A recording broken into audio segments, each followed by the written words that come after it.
এক বান্দার দুই জিনিস, এক হলো তরক, আরেক হলো পালন। অর্থাৎ আমাদের জীবনের দুইটা আমল, একটা হলো তারকুল মুনকারাত, গুনাহ ছেড়ে দেওয়া, আর একটা হলো ফি'লুল খায়রাত, আদেশ পালন করা, কল্যাণকর আদেশগুলো পালন করা, আল্লাহর হুকুম পালন করা।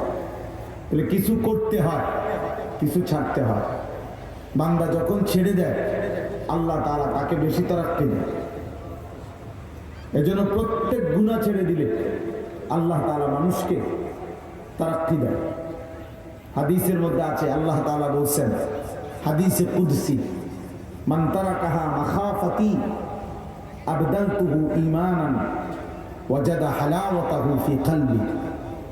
আল্লাহর নবী বলেন, আল্লাহ বলছেন, কেউ যদি আল্লাহর জন্য ভিন নারী, হারাম ছবি, হারাম দৃশ্য, হারাম যত নিষিদ্ধ জিনিস দেখা ছেড়ে দিল আল্লাহর জন্য, আল্লাহর ভয়ে, আল্লাহ বলেন তৎক্ষণাৎ আমি তার অন্তরে এমন ঈমান দান করব যে ঈমানের স্বাদ এবং মজা সে তৎক্ষণাৎ পাইতে পারে। আমার জন্য ছেড়ে দিছি তুমি, আমি আল্লাহর ভয়ে তুমি চোখ নামায় দিছ, বান্দা আমি তোমাকে ঈমানের নূর দিয়ে দিলাম, ঈমানের মজা দিয়ে দিলাম, ঈমানের স্বাদ দিয়ে, যেন আল্লাহর জন্য ছেড়ে দিলে ভালো। নবী সাল্লাল্লাহু আলাইহি সাল্লাম বলছেন, ইত্তাকিল মাহারিম তাকুন আবাদান নাস। সমস্ত গুনাহ ছেড়ে দাও, তাহলে তুমিই হবে সবচেয়ে বড় আবেদ, আল্লাহওয়ালা, ফরহেজগার, ইবাদতকারী বান্দা। ছেড়ে দাও। এজন্য এক মুমিনের ডিউটি দুইটা, তবে এই দুই ডিউটির মধ্যে প্রথম ডিউটি হলো গুনাহ ছেড়ে দাও। গুনাহ বর্জন শতভাগ, আদেশ পালন সাধ্যমতো। আদেশ পালন করতে হবে সাধ্যমতো। কেউ 10 টাকা দান করবে, কেউ 10 লাখ টাকা দান করবে, কিন্তু মিথ্যা কেউ বলবে না, সুদ কেউ খাবে না, চুরি কেউ করবে না। মানে গুনাহ ছেড়ে দিতে হবে শতভাগ সবাই, আর আমল করবে যার যার কি সাধ্য মতো, সামর্থ্য মতো। ইজা আমারতুকুম বিশাইইন ফাফআলুহু মাসতাতা'তুম। নবী সাল্লাল্লাহু আলাইহি সাল্লাম বলছেন, আল আযকার কিতাবের মধ্যে আছে, ইমাম নববী রাহমাতুল্লাহ আলাইহি, যে যখন আমি তোমাদেরকে কোনো কাজ করতে বলি তখন তোমরা সাধ্যমতো করো। কেউ 4 রাকাত তাহাজ্জুদ নামাজ পড়ছে, কেউ 20 রাকাত পড়ছে, কেউ এক বসায় 5 পৃষ্ঠা কোরআন শরীফ পড়ছে, কেউ এক খতম করে ফেলছে। সাধ্যমতো করো। কিন্তু ইযা নাহাইতুকুম বিশাইইন ফাতরুকু, কিন্তু আমি যখন কোনো কাজ নিষেধ করি, আল্লাহ নবী সাল্লাল্লাহু আলাইহি ওয়াসাল্লাম বলছে তা পুরা ছেড়ে দাও। এখানে সাধ্যমতো না, গুনাহ ছেড়ে দিবা শতভাগ, পূর্ণ পূর্ণ।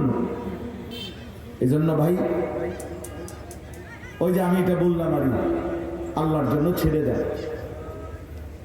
তো ঠিক গুনাহ ছেড়ে দেয়, গুনাহ ছেড়ে দেয়।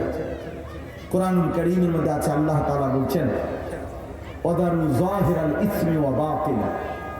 আমার বান্দা প্রকাশ্য গুনাহ ছেড়ে দাও, গোপন গুনাহ ছেড়ে দাও।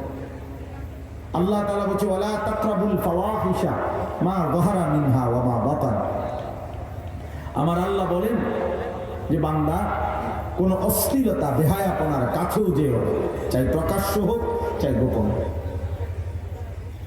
চাই গোপন হোক। হযরত লোকমান হাকিম বিশ্ববিখ্যাত বুজুর্গ ছিলেন, তিনি ওনার ছেলেকে উপদেশ দিয়েছিলেন। ওনার ছেলে, কিশোর ছেলেকে উপদেশ দিতে গিয়ে উনি ওনার ছেলেকে একটা কথা বলছিলেন, অনেকগুলো উপদেশের মধ্যে বলছিলেন, হে প্রিয় সন্তান, একটা গুনাহ করার জন্য যদি তুমি কোনো পাথরের ভিতরেও গিয়ে আশ্রয় নাও, অথবা 7 আসমানের উপরে উঠে যাও, অথবা 7 তবক জমিনের নিচে চলে যাও, তো মনে রেখো বাপ, 7 তবক জমিনের নিচে হোক আর 7 আসমানের উপরে হোক আর পাথরের ভিতরে হোক, ফাতাকুম ফি সাখরাতিন আও ফিস সামাওয়াত আও ফিল আরদ ইয়াতি বিহাল্লাহ। কিয়ামতের দিন তোমার সেই গুনাহটাও আল্লাহ তোমার সামনে নিয়ে আসবে। তুমি তোমার মালিককে ফাঁকি দিতে পারবা না, ফাঁকি দিতে পারবে না।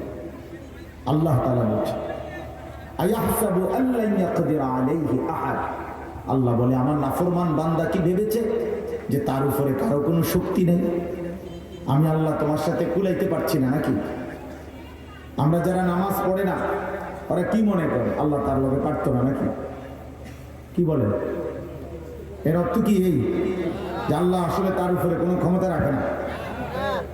তাহলে আল্লাহ এটা জানতে চাইছে, বান্দা তুমি কি ভেবেছ আমি তোমার উপরে কোনো ক্ষমতা রাখি না? না, আমি তোমারে আসার দিতে পারতাম না? আমার ফেরেশতা তোমার একটা লাথি দিলে, আমার ফেরেশতা যদি তোমার এক ওয়াক্ত নামাজ না পড়ার কারণে একটা টানা শক্ত না দেয়, একটা খিসলে তো তুমি শেষ, একটা লাথি দিলে তো তুমি পৃথিবীর ওই প্রান্তে চলে যাবে। কোরআনুল কারীমের মধ্যে আছে আল্লাহ তাআলা বলছে বান্দা জানো না তো আমি যদি একদিন পাপের কারণে শাস্তি দিতাম মা তারাকা আলা যাহরিহা মিন দাব্বা, তাহলে ঘাড় সোজা করে আমার এই জমিনে একটা প্রাণী একটা প্রাণী একদিন আর চলার ক্ষমতা ছিল না, একদিন। এজন্য দোস্ত আমি একটা আয়াত দুইটা আয়াত পড়ছি, এটা বলতেছি এই আয়াতের প্রসঙ্গ বলার জন্যই এই কথাগুলো বলতেছি। গুনাহ ছেড়ে দাও, তর্ক মুমিনের প্রথম ডিউটি, মুমিনের প্রথম দায়িত্ব গুনাহ বর্জন। একজন ইমানদার, একজন মুমিন, একজন মুসলমানের প্রথম দায়িত্ব কি বলেন না কেন? গুনাহ বর্জন, গুনাহ বর্জন। এরপরে আদেশ পালন, আদেশ পালন। মনে করেন সহজ কথা বলি তাহলে আরো সহজ বুঝব, সতর ঢাকা এটা কি ফরজ না সুন্নত? ফরজ। তাহলে সতর খোলা রাখা এটা গুনাহ? কথা বলেন, গুনাহ। আচ্ছা, নামাজ আদায় করা এটা কি ফরজ? এই কোনো ব্যক্তির মনে করেন সতর খোলা, আবার তার নামাজের ওয়াক্ত, এখন তাকে নামাজ পড়তে হবে আর সতর খোলার গুনাহ। এই জন্য শরীয়তের মাসআলা কি? মাসআলা হলো এই নামাজের আগে আগে এই গুনাহ থেকে তুমি নিজেকে হেফাজত করা, অর্থাৎ সতর ঢাকা। যেন নামাজের আগে সতর ঢাকা ফরজ, যেন নামাজের বাহিরের যেই ফরজ তার মধ্যে একটা আছে কি সতর, এটা খোলা রাখা যাবে না। তাইলে এই গুনাহ বর্জন করা এটা আগে আদেশ পালনের পরে, আগে তারকুল মুনকারাত, এরপরে ফি'লুল খায়রাত। আগে গুনাহ বর্জন, এরপরে আদেশ পালন।